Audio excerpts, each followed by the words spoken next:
hindi pala ako Hi, Amira.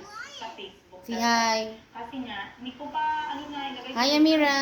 Kasi nga, Hi. hindi pala ako sa Uganda na bansa. Sa mga imumonetize. Ano na nalantaw mo? Lang videos ko na yun. EI. Talaga, grabe. Grabe. Hi, raining again. Hindi ko Every afternoon, raining. Di ba, Ray?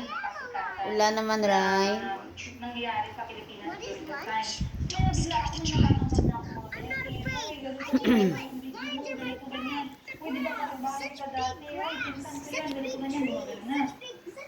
Sabi ko, wala patay, very, na napakalaking panluloko yung nangyari. Nalaman ko na, hindi ko lang patay.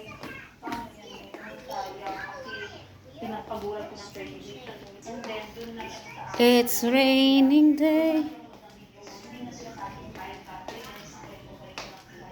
We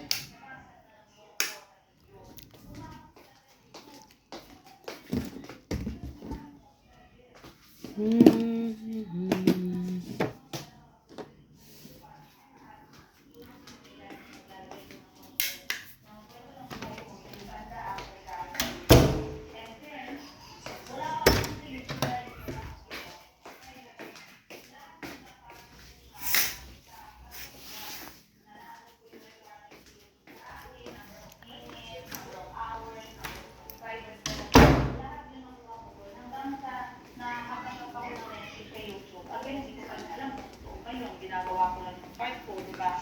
Wala talaga akong experience, wala rin akong kilala na yung cold. It's raining time.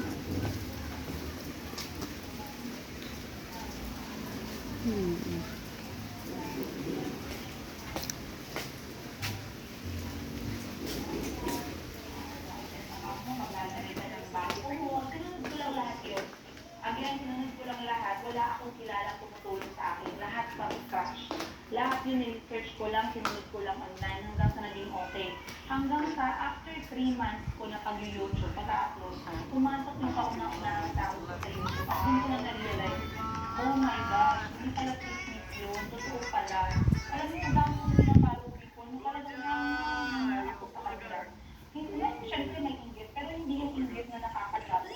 Yung inggit na may paghanga, yung inggit na inspired, yung inggit na nakakamotivate. Grabe, hindi sila, sobrang mga talaga ako sa kanila, guys. Grabe.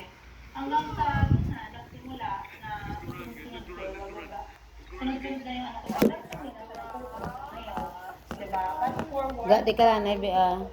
Tag lang na yun. Wala, na ano. CR. Sige, ginaano ko na sa YouTube. And then finally, I decided to leave Uganda for good and umuwi ng Pilipinas. Kasi nga, I feel like my mental peace is priceless. Walang katumbas. Sa totoo lang guys, tama kayo.